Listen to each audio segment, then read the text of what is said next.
Hi everybody, Martha Kennedy here, and I want to talk to you now about refusal of treatment. Okay guys, when I say treatment, I want you to think of it as medication, as a wound treatment, as dialysis, as a diet. So when I use the word treatment in this video, I want you just to realize it could be any of those things.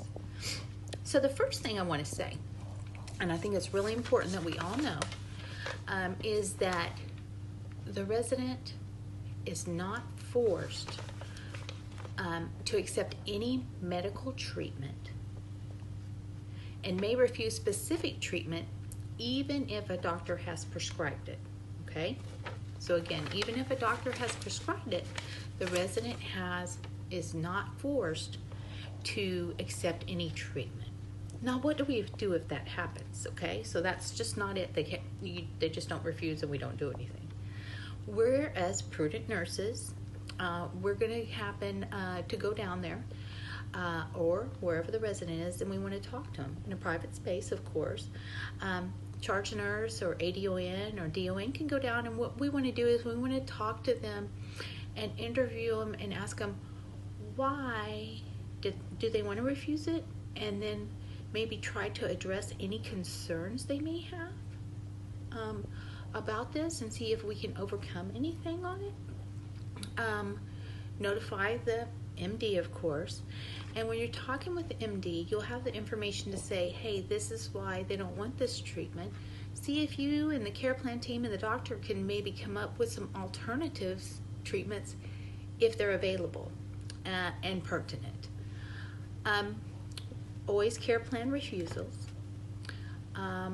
If the refusal has a change in condition, you want to incorporate it really, really big time into the care plan. You would all of them, but that needs to be on its own. The consequences of it, of them not doing the treatment.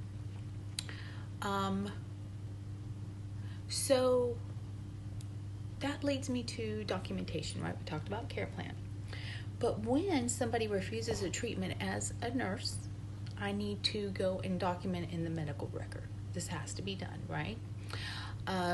Some things you want to include on the medical record is the date and time of that you tried to give the medicine or dialysis or the wound treatment. When was that time that the date and time you tried to give that treatment? What the treatment was. And remember, you went and talked to them, so you want to put down the response and or the reason for the refusal.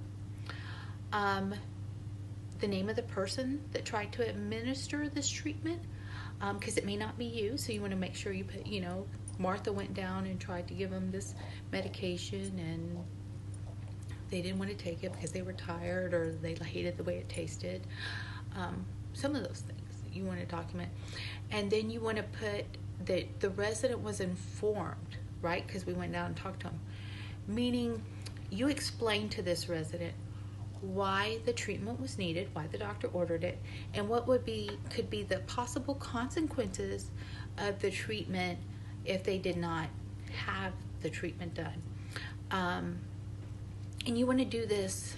Don't try to use your medical language. You want to do this to the extent of their ability to understand. So you want to make sure that they know, hey, if you don't do this, if you don't go to dialysis today, you may swell up, you may feel bad, you may get shortness of breath. These are the things that can happen. Make sure they understand. And then document that. You also want to write down and document in this paragraph that you're doing any adverse or side effects from not taking the treatment on this day. Also, any other pertinent information that would go along with it, the date and time, if you were documenting, and of course, your name will automatically be put in there by PCC, but you want to make sure that's in there also.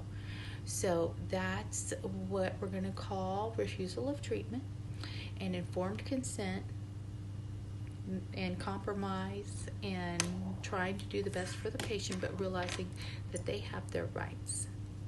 Thank you guys. Bye-bye.